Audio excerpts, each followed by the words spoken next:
Not sure if this is the right sub. But I can't think of anywhere else to post this.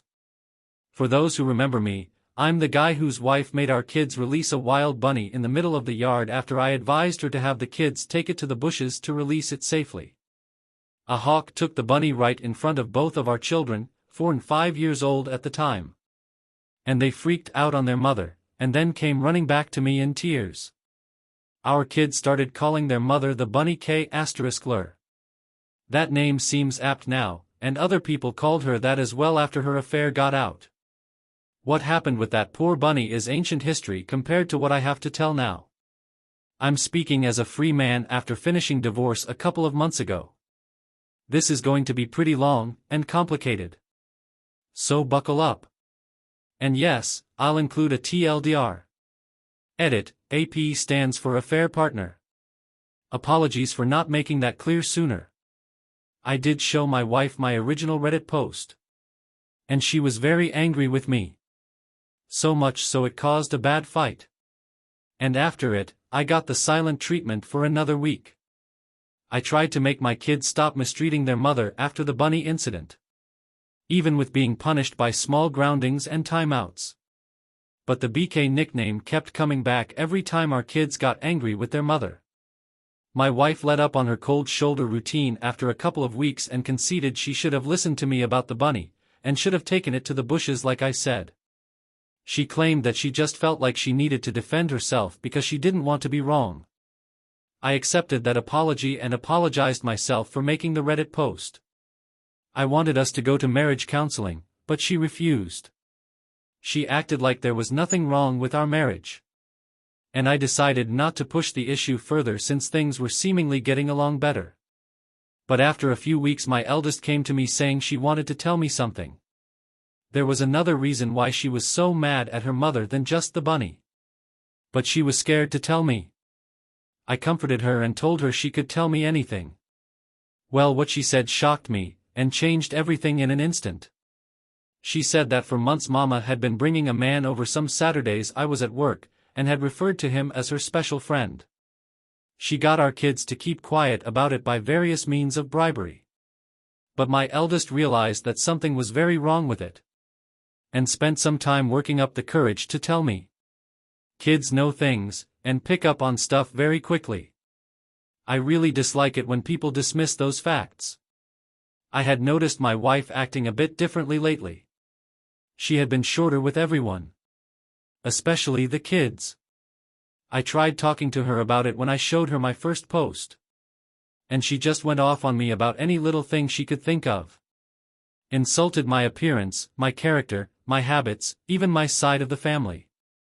She even brought up that I used to smoke. I quit over 10 years ago. Then she resorted to locking me out of our bedroom and crying so loud you could hear it all over the house. So when my eldest came to me, I ended up putting 2 and 2 together. She was cheating, and her behavior was very similar to the mood swings she had while pregnant with both of our children. Similar, I say, because it was even worse. From what I've gathered searching online and what friends and even a counselor have told me, my wife was both very moody from hormones and projecting because of her infidelity. I can't claim to be an expert in psychology, but it does seem to make sense. I wanted it to all be a misunderstanding. But I quickly ordered and set up a few hidden cameras without anyone knowing. I had them delivered to my work just so no one at home would see them. Then I set them up on a day my wife went out to have a girls' night with her friends. It was very easy to hook them up and connect them to the Wi-Fi. In just a few short hours I could monitor every part of the house from my home PC, laptop, and work PC. At first I worried I might have been going overboard. I thought if it turned out I was wrong, then I could remove the cameras and no one would ever know. But no, my worst fears were confirmed as I got plenty of evidence in just the first week. The man my wife has taken as an AP is a former colleague of hers. I remembered him quite well as they seemed close with my wife whenever I met him at various functions. My wife quit her job years ago to be a full-time mom after getting pregnant with our first. It was a mutual decision for us both at the time.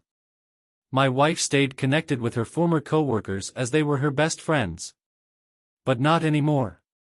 What I'm about to tell you has pretty much made her hated by everyone. Firstly, the AP is younger than my wife by about a decade. She mentored him at her former job to fill her position when she left. And the two of them stayed close. Very close. My wife and I are both over 40, but you wouldn't know it from looking at her. She's positively stunning. She got mistaken for someone in their 20s quite a lot. And I guess she capitalized on that. I ended up confiding to my sister about what was going on, and showed her the footage from the nanny cams. She told me she'd suspected for a while. And said she'd seen my wife once at a local bar getting a bit too close with a man that wasn't me. But they never kissed or anything while she was watching. Just lots of touching on the shoulders and lower back. And since she wasn't sure, she didn't tell me sooner. I ended up ordering a GPS tracker as well. And after I got it working, I hid it in the trunk of my wife's car.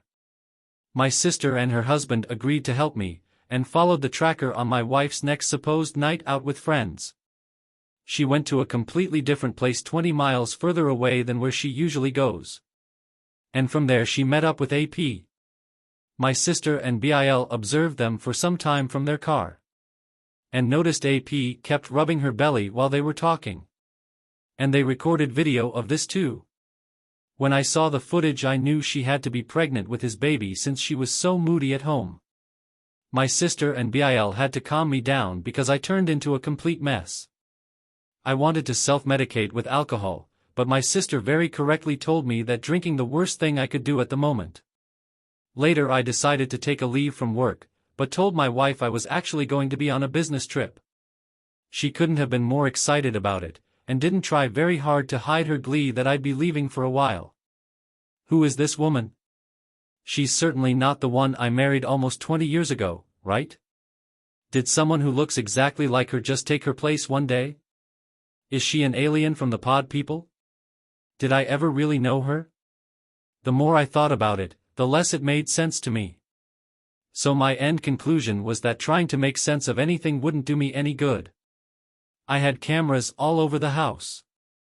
And my sister and Bill agreed to take my kids for a few days because they love visiting auntie and uncle in the city. This gave my wife the exact opening she wanted. She called AP only a few hours after I left, and he showed up that evening to spend the night. I won't go into any detail about what they did around the house. You can fill in those details yourselves. But on top of all that, they were joking about me continuously. They openly talked about their baby. And how they needed to figure out what to do before her belly starts to show, as she was already over 3 months along by then, and there was no way it could be passed off as mine. AP is a different race from me. So it'd be pretty easy to tell the baby wouldn't be mine from birth. My wife brushed AP's concerns aside and said that they had months to figure it out. Then she shamelessly admitted this wasn't even her first affair, as she'd slept with another man when she was 29. She told AP she was sick of having to act like the good housewife, and was tired of being around a boring man like myself that made her feel old. And if it wasn't for me being so financially stable, she'd have left me long ago. Even her AP asked her about what her plan is with our kids. Her exact words were, "He can have them." She didn't even want to be around our kids anymore because she thought they liked me better. And she'd soon be having her do-over baby anyway. I very nearly threw the laptop on the floor in my motel room because I was so disgusted. But I contained myself, drank a few beers from a 6-pack, got some dinner at a diner, and then watched a movie. After that I spent half the night just laying in bed and thinking till I finally fell asleep. I thought I knew my wife so well. I loved her and would have given her all I had to give. But in the end some people are just evil. And you can never really know who they are till they reveal their true self. I made up my mind right then to destroy her in a divorce. I'm normally a very kind and calm man. But get me angry enough and I can become your worst nightmare. I went to see a law firm for divorce lawyers the very next day, and asked for the meanest lawyer they had. I live in an at-fault state. So my wife was screwed the moment I had her affair on camera. The lawyer was initially apprehensive that I wanted to hire him so quickly, until I explained my situation in more detail. And I even showed him some of the video footage. That's when he got a devilish grin and we shook hands. He said he'd start right away because this was the kind of case divorce lawyers love to dig their teeth into. I had my wife served a few weeks later on a day I was working from home, and the kids were in school. The eldest in kindergarten, and the youngest in preschool. The papers were delivered right to my wife's hands by the local sheriff. The cameras caught it all.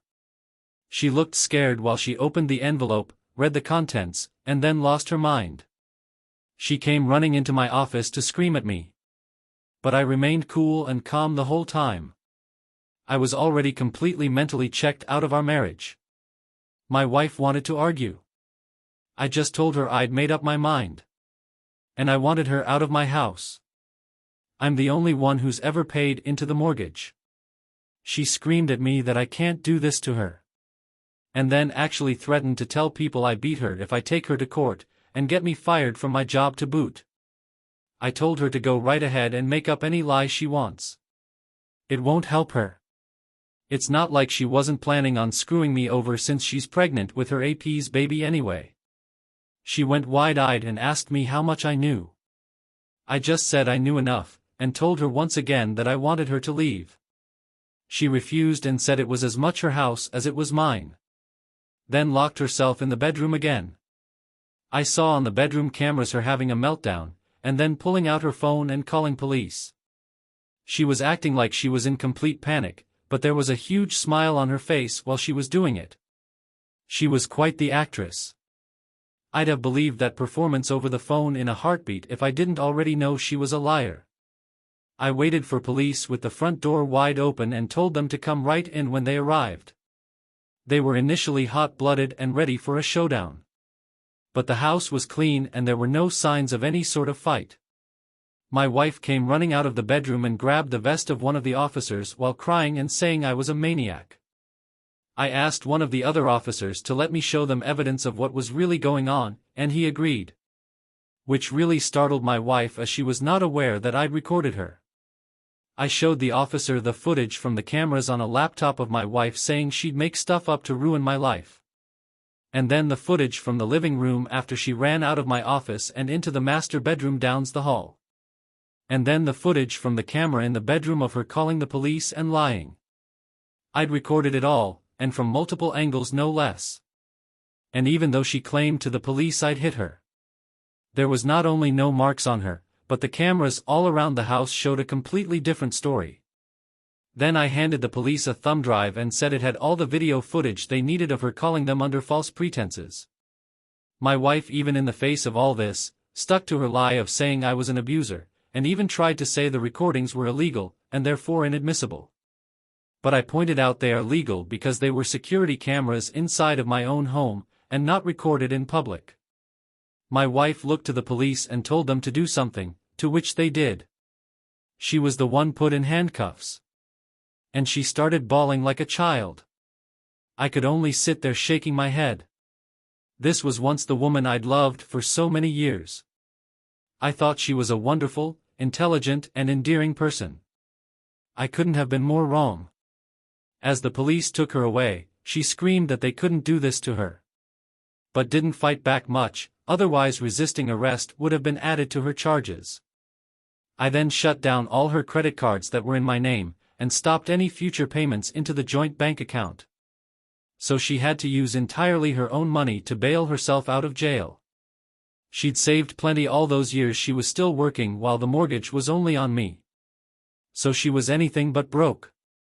She came back for her car, which I'd taken the liberty of packing a few of her suitcases full of her clothes and some other things, and left the key on the seat. So she wasn't even able to come back into the house. My wife's parents did come to speak to me a day after she bailed herself out of jail. Initially they only had the backward story she told them, which was basically the same thing she tried to tell police. Her father especially was ready to attack me. Old as he is, he's big and strong. But when I asked him if he knew anything about my wife's affair, or her pregnancy, he looked very surprised and gave me the chance to explain myself. I pulled out the laptop again to show my in-laws what I'd recorded. When they found out the truth, they were disgusted and said that they couldn't believe this person was their daughter. They apologized to me and said they'd keep in touch to help out with my kids. Then they called my wife on speaker right in front of me and confronted her about her lies. She tried to double down, till they said they were with my right then and saw the recordings. They knew everything, and wanted her out of their house immediately. She tried to backpedal, but my in-laws said they did not raise her to be a selfish adulterous bitch that would try to frame her own husband. And she was no longer their daughter. They disowned her over the phone right then and there. And then hung up before my wife could say anything else. She tried to call back. But they ignored her every attempt. And when they got home, not only was she gone, but she destroyed several things around their house. Which my mother-in-law was in tears about. I still consider my ex's parents my in-laws, because they still drop by from time to see their grandchildren. But my ex is effectively dead to us all. My wife later came back with her AP in tow to pack her things. AP wouldn't even come in the house, and my wife refused to speak a word to me while gathering her remaining things. She knew there were cameras everywhere. And she'd damn herself more if she tried anything else. I wasn't alone either, as my sister and Bil were there to help keep an eye on her. Bil made sure to keep his eye on AP from the window. My wife was still packing when the kids got home. And she made no attempt to speak to either of them. Not even when our youngest cried for her. Before leaving, she did take a few of the photos we had of each other from our wedding off the wall and threw them on the floor to break them. I think she was expecting a reaction out of me, because of the way she looked at me while doing it. But since I didn't say anything, she just took the last of her bags and walked out the door. After she was gone, I had to call my elderly mother to come stay with me for a while because I couldn't take care of my kids alone. I couldn't take a lot time off work, and I didn't have a lot of daycare options either. I also ordered DNA tests for my kids. I was sure they were mine. But several people told me that just in case, I had to know. Thankfully, yes, both of my children are mine. And yes, I did get tested for STIs. And I'm clean. So no worries there. About a week later, my wife showed back up at my door saying that she would agree to a clean divorce if I did as well. Meaning she'd have gotten half of everything if I had agreed. But I said no to her face. There was some fighting back and forth, and she more or less admitted to finding out the law in this state was not on her side. We met, got engaged, got married, and lived our whole lives in this state. There was no way she could get out of taking a major loss unless I agreed to settle. Which I did not. Then I said that she betrayed me, our kids, her parents, and practically everyone by having an affair. Then I slammed the door in her face. She left quietly, and I didn't see her again till court. A few months later in divorce court, my wife was visibly quite pregnant by then. And she'd gotten a lawyer. AP was also nowhere to be seen. I expected her to lie to the judge, which she started to a few times. But I had enough video evidence to refute any lies, so she really didn't stand a chance. So instead, she tried to drag out the divorce by simply refusing to cooperate and making various demands. She wanted most of my savings for starters. And she wanted a long list of other things I own. And she wanted me to buy out of her half of the house, even though she never paid into it. On my end, I was pushing for full custody of the kids, and to get her name off the house deed. I had the video evidence to back up how she said she didn't really care for our children anymore too, and how she said she would make up lies. My wife tried to stall, and repeatedly change her demands. But the judge didn't let her keep dragging things out. This being an at-fault state meant that she was entitled to very little since she was the adulterer. And her attempting to frame me only made her case even worse. In the end, she lost all custody of our kids, and walked away with nothing more than her belongings, what could be considered a fair financial settlement considering the circumstances, and the car I'd previously bought for her. The title was in my name, but I signed it over without a care as part of the settlement. She'd made no attempts to even speak to our kids during the entire divorce anyway. So I got full custody. The house is entirely mine now, and I'm completely free of her. My now ex-wife did try to keep up with her lies about me to others before and during the divorce. But my sister spread word around of my wife's infidelity, and soon all mutual friends cut her off when they realized who was telling the truth. She and her AP left town together after the divorce ended. I heard AP wasn't fired, but he was transferred. Where? I don't know. But I do know my ex had to go with him. They could have transferred him and my ex to freeze in Greenland for all I care. I'm just happy they've both left. My ex should have had her do-over baby by now. And I hope it was worth it to her. This is not what I thought I'd be posting to Reddit after just talking about my wife releasing a bunny where a hawk could get it. But many of the comments I previously got about how my wife was acting made me realize I should have been paying attention to the red flags long ago. I guess I just kept rose-tinted glasses on for our entire marriage. But it's all over now. Thank you to any readers who made it through this. I know it was a lot to read. But this is my life. TLDR, my wife unapologetically cheated on me. Admitted to hating our children and even a prior affair while being secretly recorded. Was only with me for the financial stability. Her AP is a decade younger than her, and she got pregnant by him. I caught them with hidden cameras and filed for divorce. My ex lost everything, including her family, as they all disowned her. I am now a free man after the divorce, and doing well. Edit, I got my ex's name off the house deed because all bank records that could be dug up showed only I ever paid into it. My ex was also repeatedly argumentative with the judge. And in an at-fault state, being a confirmed cheater puts you in world of trouble during a divorce. It's comparable to having a signed prenup against you. And when I said I got the meanest lawyer at the firm I went to, I meant it. The man was like a bear and a shark. The payout my wife got was 60 grand, and she also got the car I bought new for her a couple of years ago that cost me 50 grand. The car was paid off, and I transferred the title to her. My ex was also still offered partial custody of our children. But since the video of her saying she didn't care about them anymore had been seen, she didn't bother to have any custody and willingly relinquished all rights to our kids when she realized she couldn't get her way. And for those who might think police wouldn't have arrested my ex for lying, think again. The police here don't mess around. And my ex with a sociopathic grin on her face tried to frame me as a wife beater. That's plenty grounds for arrest.